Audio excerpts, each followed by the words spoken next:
Morning बच्चे। तो आज हम पढ़ेंगे सोलर सिस्टम का रिमेनिंग हिस्सा। जहाँ तक हमने पढ़ लिया उससे हम स्टार्ट करेंगे। ठीक है बेटा। अब हमारे पास ये आता है कि at the far edge of the solar system beyond orbit of the Neptune lies the Kuiper. ठीक है, belt. The Kuiper belt is made up of a vast number of icy objects. Humans are just beginning to explore the Kuiper belt. It is thought to be the source of the comets. अब हमारे पास ये Kuiper belt क्या होता है? ये हमारे पास एक फार means दूर सोलर सिस्टम है। हमारे पास क्या है? ये सारा अर्थ है, मार्स है, जुपिटर है, सैटर्न है, यूरेनस है।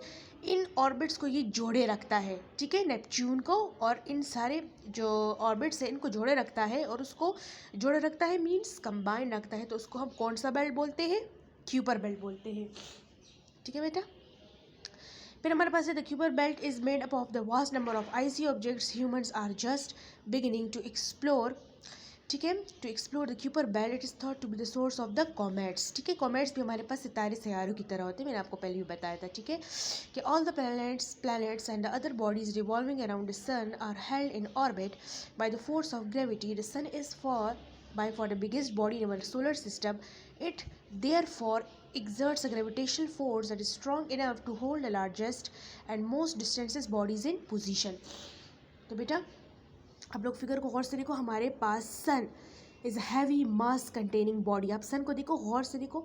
सन हमारे पास कितना लार्ज साइज़ का है और ये सारे ऑर्बिट्स देखो स्मॉल साइजेस, मीडियम साइजेस है हमारे पास। देखो जुपिटर का साइज़ देखो, वीनस का देखो, मार्स कितना छोटा है। तो ये सारे ऑर्बिट्स और जो हमारे पास सारे प्लैनेट्स हैं ये सन से क्या है? स्मॉल साइज़ में है। तो इसको आप गौर से देख लो। ठीक है, फिर हमारे पास क्या है? फिर हमारे पास ये है कि सर हमारे पास क्या है? हैवी मास और साथ में स्ट्रॉन्ग इनफ होता है। ठीक है, स्ट्रॉन्ग होता है। फिर हमारे पास बच्चे क्या है? देखो हमारे पास फिर है प्लैनेट फैक्ट्स। ठीक है, प्लैनेट्स सैयारे वगैरह जो हमारे पास ये सारे हैं। ठीक है, जुपिटर, मार्स, सैटर्न, यूरेनस ये सारे इसमें आते हैं। The table on the page gives some data about the planets of our solar system. There are two particular things that you should notice in this data. The further a planet is from the sun, the more slowly it travels and longer it takes to complete one orbit. The further planet is from the sun, the lower its average cloud top temperature. ठीक है, this is because the intensity of the sun's heat energy decreases with distance. ठीक है, average surface temperatures may not fit this pattern because of the greenhouse effect of the gases in the atmosphere. अच्छा बेटा, हमारे पास जो सन होता है उसका temperature बहुत ज़्यादा होता है। देखिए आप लोग फिगर से अंदाज़ा रखिए कितना हॉट है। सही वॉल्केनो, तो आप जैसे समझो कि इससे वॉल्केनो निकल रहा है। क्यों? देखिए रेडिश इसका कलर है और लार्ज हैवी साइज़ है। तो उससे हमारे पास हीट बहुत ज़्यादा क्या होती है? अराइजेज होती है। एज़ कम्पेयर टू आप इनको देखें, इनका वेट भी सही है। ठीक है, स्मॉल साइजेस है और इनमें कोई ऐसा लाइट है, सब हीट एनर्जी में ऐसा कोई नहीं है, लो है। तो ये सारे जो यूरेनस है, सैटर्न है, जुपिटर है, अर्थ है, इसका जो हमारे पास सन के मुकाबले में हमारे पास क्या है? लाइट भी है और हमारे पास हाई हमारे पास क्या है? लो एनर्जी है, low intensity of the light है। ठीक है, एज़ कम्पेयर टू आप इस सन को देखो तो कितना हॉट है। वॉल्केनो आप जिस तरह को जिससे वॉल्केनो अराइज होता है। तो इन दोनों में बच्चे ये फ़र्क है। इसका टेम्परेचर हमारे पास क्या होता है? ज़्यादा होता है as compare to the atmosphere. इससे जो हमारे पास लाइट अर्थ की तरफ आती है। ठीक है, तो अर्थ की तरफ जब लाइट आती है तो क्या होती है वो? ठीक है, इंफ्रारेड रेज में हमारे पास रेज की टाइप्स है। यूवी रेज हमारे पास लाइट के क्या है? लाइट के हमारे पास टाइप्स। तो ये जब अर्थ पे पेनिट्रेट करती है, पेनिट्रेट का मतलब है जब आती हैं।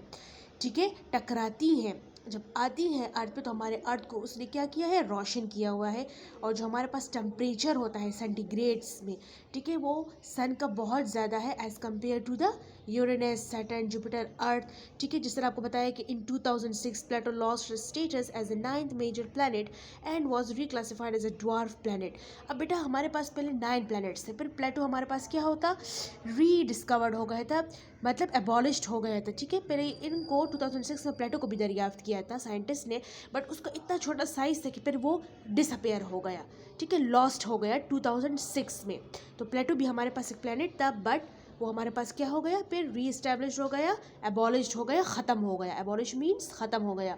ठीक है बच्चे, तो आज के लिए बच्चे इतना काफ़ी है। आप लोगों को गौर से इसको रीड कर लो थॉरली। ठीक है बच्चे, और जो मसला वगैरह हो फिर आप लोग डिस्कस वगैरह कर लें। ठीक है, एंड अल्लाह हाफिज़, हैव अ गुड डे।